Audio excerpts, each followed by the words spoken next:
Welcome to Goldcrest Valley for a mission system how-to video. Okay, in this episode we are going to talk about the mission system and how it works. I am over at field 2. I have driven over. I just prefer to do that. That's just the way I do things. But with FS17 we have this nifty option. If you go into the menu and to your map, and you can... Each one of the fields has a little marker with an exclamation mark on it. If I do on the PlayStation, it's right 3. It comes up with a field number down here, sorry, over here. And then it also, you can go to visit. If I click visit, I will jump to field 4. And it puts me right by the marker, which is wonderful. I don't want to be on field 4, I want to be on field 2.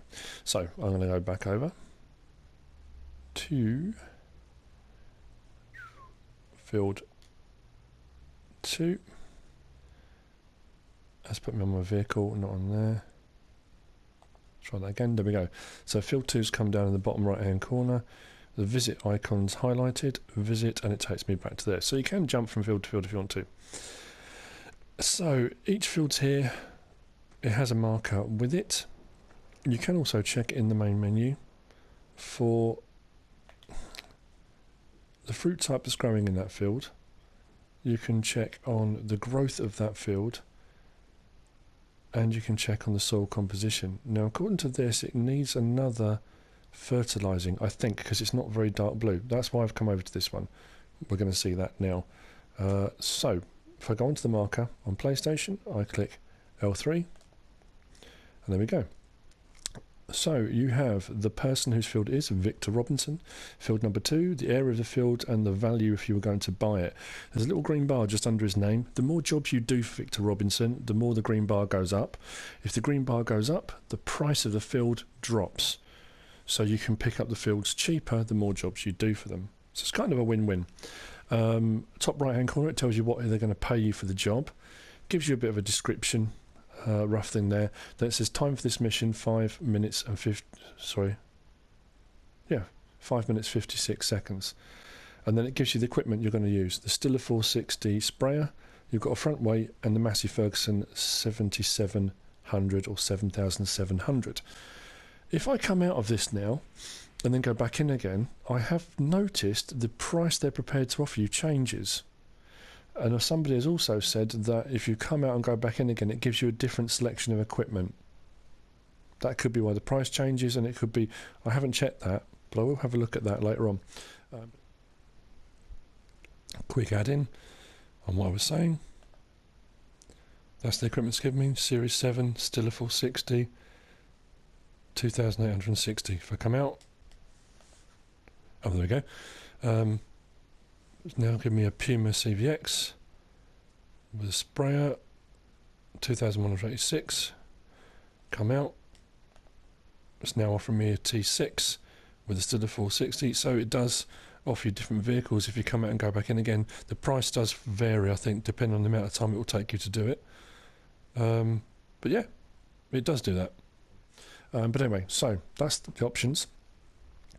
So if you want to do it, obviously on PlayStation, I've got X, press start,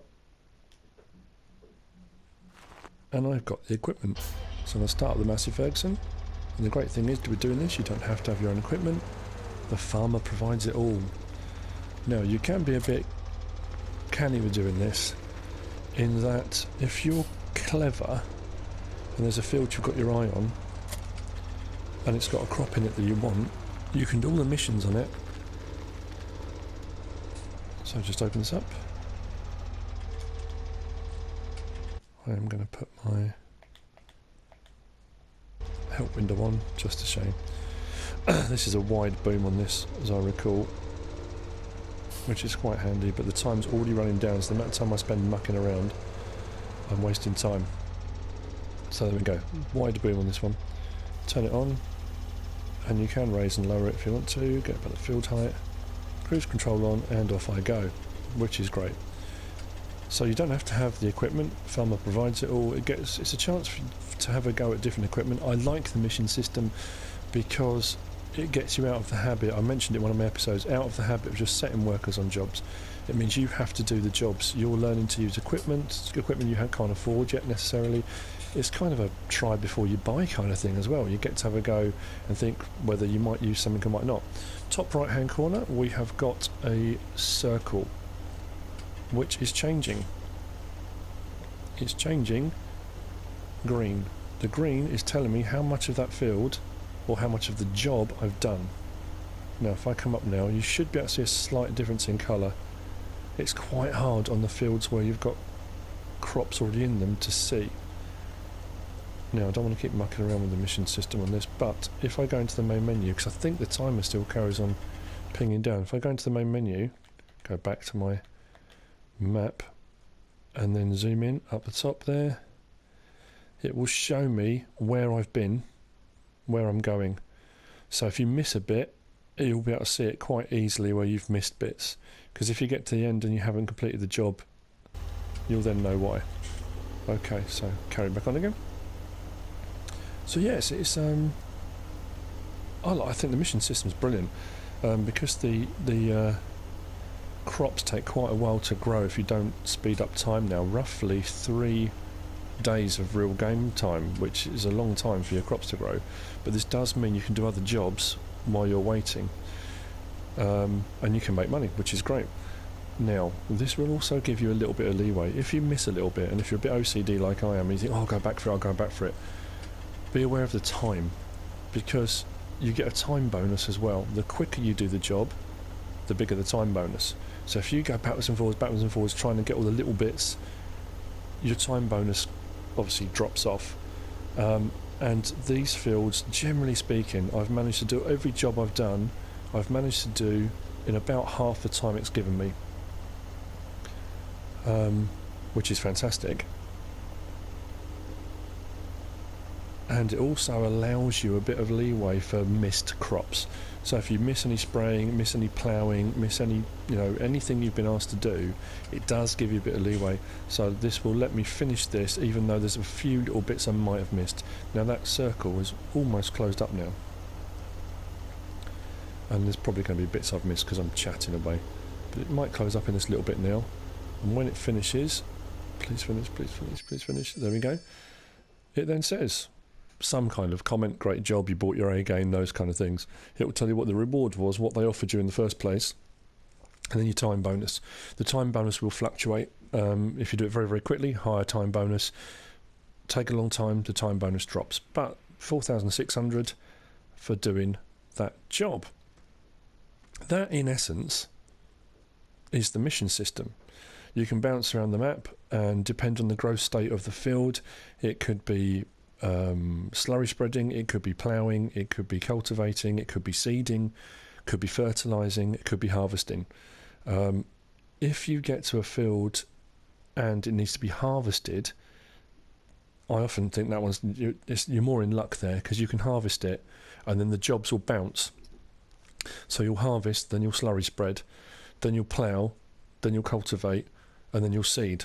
So you could do 5 missions on the bounce on one field, which is brilliant. If you come to a field and you're doing the last fertiliser spraying, like I'm doing on this one, if I go and check on the map now and zoom in up the top, okay, so that is now on its last fertilising state. The fruit type is showing as, where are we, barley, I think it's barley, yes, and the growth stage, it should be dark green, so it's in its final growing stage. Then it will go to yellow, then orange, then dark orange, for ready to harvest. Okay, so at the moment, if I go back on this again, there's nothing I'll be able to do. It will show no missions available, because it's just growing now. Until it gets to the harvest point, there's nothing I can do on that field. So if you get to a field and do the last stage, like I'm doing now, there'll be no missions to follow. If you get to at the harvest point, potentially you could have 5 missions you could do one after the other. Ploughing, I hate. It's one of those things I just don't like doing. So, and if, like I say, if you're clever, you can wait through the growth stages. You can do all of the stuff there. The farmer will pay for all of it and pay you to do it. And because you've done all those jobs, at the end, you can then buy the field at a knockdown price with the crops in it, already fertilised, all good to go. All you have to do then is harvest them. So you're technically getting paid for doing it all, and you get a free crop, which is, you know, it's a bit of a no-brainer, really. So yeah, that is the mission system. Quite straightforward, relatively easy to do. You get to play around with loads of cool equipment that you probably wouldn't have been able to before. But that's that. Mission system done. Thanks for watching.